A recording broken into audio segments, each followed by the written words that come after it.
Hey everyone, it's Christmas 2022, and today I will be tying up the Beadhead Hotspot Pheasant tail, a fly that has become quite popular amongst my fishing buddies, and a fly that has worked quite well this past season, and has become one of my favorite flies. So let's get started.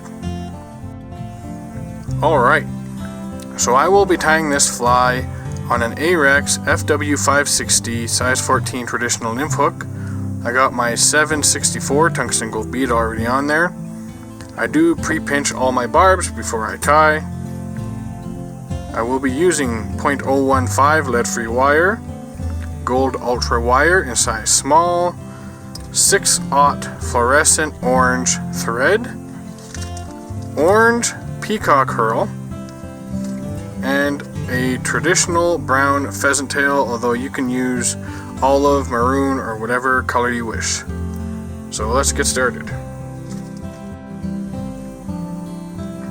Okay, so we're going to start off with our lead-free wire at just about the hook point, and we're going to do about, I'd say, 7 to 12 wraps toward the eye.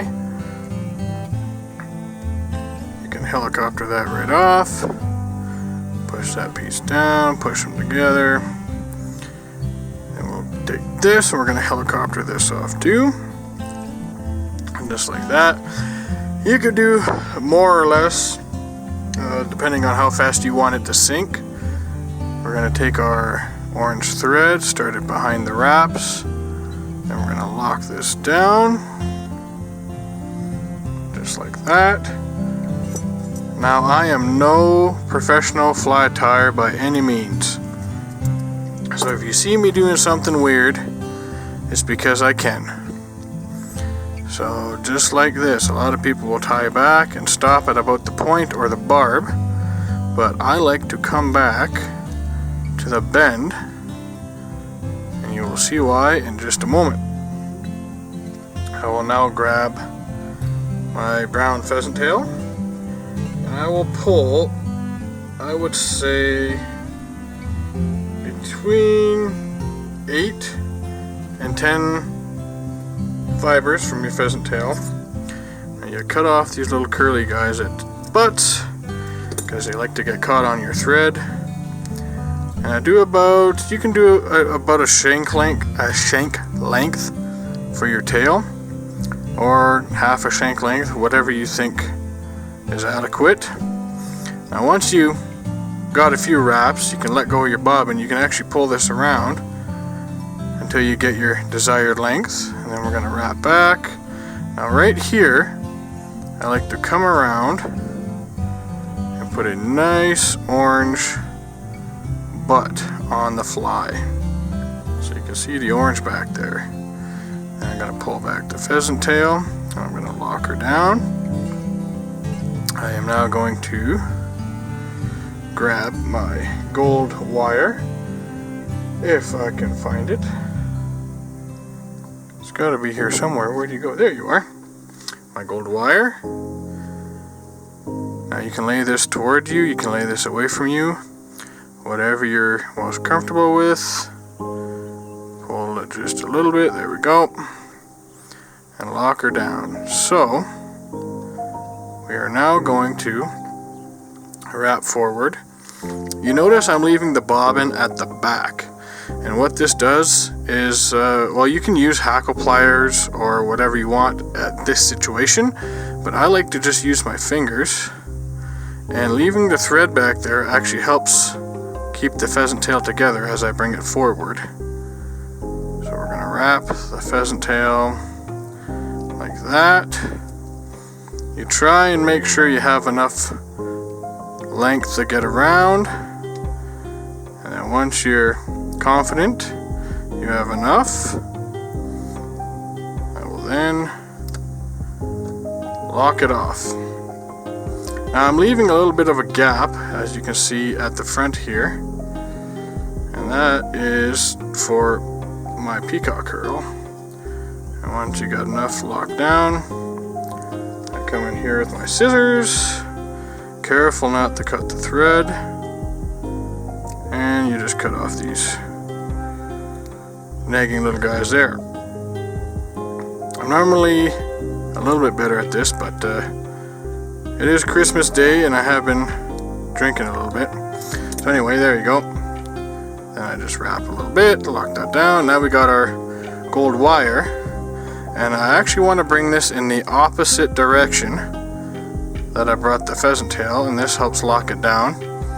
So at this point I normally go between 4 and 5 wraps, although the 5th wrap doesn't really matter. But I've actually started to put the extra weight at the front, and then you lock off your wire and you can helicopter that off. And at this point in the fly, it's a good idea to crack a beer. Okay, now we can finish. Now we're going back to our pheasant tail, and now we're gonna grab about, I'd say, between 6 and 8, depending on how many legs you want. I mean, you don't really need to cut those off, but they do snag. And now I'm actually gonna grab it and turn it around, and I'm actually gonna put this on the front here. So I like to have about half a shank length hanging out the front, and these are going to be for the legs. So if you find it's too long, you just pull them ever so slightly. There you go. Then I'm going to wrap back. Got my little space there for my orange peacock curl. Now, this one's actually pretty used, so I'm going to grab two new peacock curls. And those of you watching, pull one, grab two. And I'm sure most of you will recognize Wholesale Sports. They no longer exist, but when they were going out of business, I actually went down and cleaned them out of their colored peacock curl, or their dyed peacock curl. I love this stuff. I think it adds that, just that little bit that you need. So I usually grab the tips and rip the tips off, as they are quite brittle. And then come over here, and I will be tying in those peacock curl. I'm gonna wind forward. Oh, one came out. So you don't have to use 2 peacock curls. You could use 4. It doesn't really matter. All you're doing is just going to be adding more wraps. The less you use, less wraps, the more you use. So I like 2.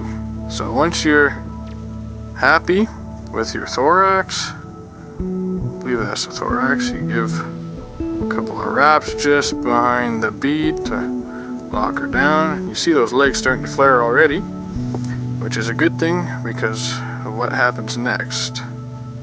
Cut those off, and then I try and split these as evenly as you can. You try and split the legs, grab your peacock, pull it forward, and you got your legs. Hold them backwards. Once I get a couple of wraps, then you can maneuver this around. Look at your legs, look at your wing case, and then once you're happy with it, then you can put some tension on her. Okay. Now we're going to come in and we're going to cut this off as close as we can. Now what you want to do here is try and build up a nice orange collar on the fly. The more the better, but you also do not want to overload this thing. So where is my whip finisher? There she is. Try not to bump the camera. And you come in here and you can use your whip finisher. You could do a half hitch, or whatever you are comfortable with, and build a nice hot spot hence the name. I'm doing this a little unorthodox. There we go. Cut that off. Now I come to my head cement. That is, or used to be, Superfly logo, as this stuff lasts a really long time. Generously coat your thread wraps. Now you could use your UV resin here. I do have lots of UV resin. I just like to get the thread wraps under the bum. You could use your resin, but I like to save it for my bigger flies. And there you have it, the finished hotspot pheasant tail. Just like that. And there is the finished product. So this fly has performed very well this past season, and those of you who watched the last Mitchell video saw James's bull trout that he hooked on the Highwood was also on this fly, and I believe this size. And I hope this isn't focus. But there will be more fly tying videos to come. Next, I will be doing up the Midnight Fire Leech, another one of my favorite patterns, which worked phenomenal this past season. So thanks for watching, and stay tuned for more.